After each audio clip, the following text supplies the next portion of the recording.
শুধু তুমি থেকো। গোপাল সবাইকে শুধু একটা কথাই বলে, মা কালী ভয়ঙ্কর নন, তিনি রক্ষাকর্ত্রী। তিনি সত্যিকারের ভালোবাসার ভক্তি দেন, মা তার কাছেই নিজ রূপে আসেন। জয় মা কালী। মায়ের এই গল্পটা তোমাদের কিরকম লাগলো অবশ্যই জানিও। তোমাদের যদি ভালো লেগে থাকে আমি আরো গল্প তোমাদেরকে শোনাবো। যাই হোক, এটা আমাদের পাড়ার পুজো। ঘরের পুজো প্রথমেই করে নিয়েছি, আর এখানে পাড়ার পুজো। তো এখানেও আসি প্রতিবার, আর জামাইবাবু বাড়িতে যেতে পারিনি, এই জন্য মনটা খারাপ ছিল। তাও এখানে এসে তাড়াতাড়ি করে, মানে বাবু কাঁদছিল, তাড়াতাড়ি করে পুজো দিয়ে চলে যাব বলে এসেছি। তো সবাইকে বললাম আমি এখানে বসে পুজো করতে পারবো না, ওরা সবাই অঞ্জলি দেবে বলে এসেছিল, সবাই উপোস করে আছে। তো ওরা বারবার বলছিল যে তুমি পুজো করবে না, তুমি সব দিয়ে চলে যাচ্ছ।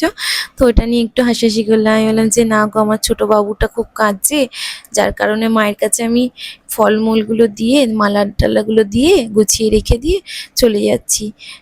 এইবারে আর পুজোতে থাকতে পারবো না। আগের বারে একটুখানি পুজোর সময় দাঁড়িয়েছিলাম, কিন্তু এবারে সেটাও হলো না। তার জন্য মনটা খুব খারাপ ছিল।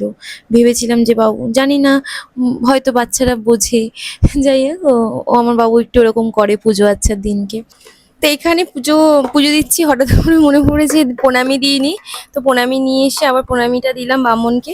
এবারে আমাদের ঠাকুরটা জানো তো বলেছিল যে মা কালীটাকে, মানে বড় মায়ের রূপ দিয়ে, বড় মায়ের রূপ দিয়ে মা কালীটাকে করেছিল। মানে এত ভালো হয়েছিল, তোমরা দেখে বলো কিরকম হয়েছিল আমাদের পাড়ার ঠাকুরটা। সামনে থেকে না আরো অপূর্ব লাগছে। তারপর মাকে প্রণাম টনাম করে তাড়াতাড়ি করে ওখান থেকে চলে এসেছিলাম বাড়িতে। এবার বাড়িতে এসে কি বাজি ফাটানো নিয়ে আনন্দ হয়েছে, চলো তোমাদের সাথে শেয়ার করি। আজকের এই অন্ধকার রাতটা আলোয় ভরে উঠেছে। মা কালী যেন এসেছেন, সঙ্গে এসেছেন সাহস, শক্তি, আনন্দের আগুন। পাড়ার প্রতিটা ঘরে ঘরে এখন প্রদীপ জ্বলছে, ধূপের গন্ধে ভরে উঠেছে বাতাস।